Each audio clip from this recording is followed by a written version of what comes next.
So tonight I wanted to come live and bust the second big, most common marriage myth that I hear all the time. And this one is about conflict in marriage. The myth that I hear all the time is that happily married couples don't fight. And I wish I had a huge balloon to just pop and like zap that out of existence, because the truth is that whether or not you have conflict in your marriage is not an indicator of whether or not you have a good marriage. Because the truth is, we didn't marry our clone. There's always going to be differences of opinion. So it's not the presence of disagreement and argument that put a marriage in kind of troubled waters, but how a couple fights that is most important. So I learned this from Dr. John Gottman, who is a world-renowned marriage expert and researcher and doctor.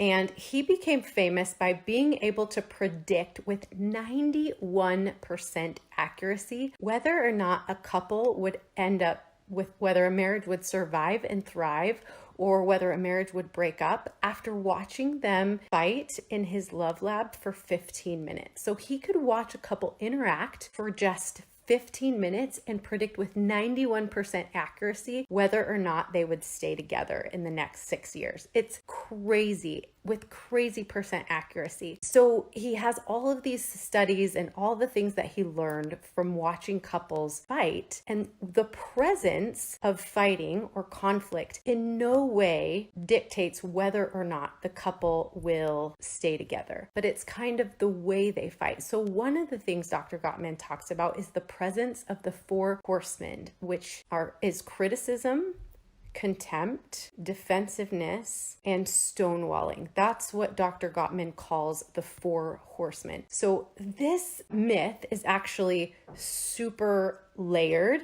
and there's a lot to unpack. We could talk about it all night and probably into the next day, but we're not going to unpack all of it. But just know that just because there's conflict in a marriage does not make it an unhappy marriage. Like most couples, all couples disagree, fight. It's what makes us human, and it's what makes us different. And he even talks about the fact that couples can be yelling and screaming at each other without having any negative effects on the marriage, which to me, screaming and yelling freaks me out. But he says the way couples interact is just unique to them and doesn't necessarily mean destruction for the marriage. In fact, many of the common disagreements that couples have in a marriage can be overcome with some simple tools and strategies. To learn more ways to deepen your intimacy and strengthen your relationship, make sure you watch this video next.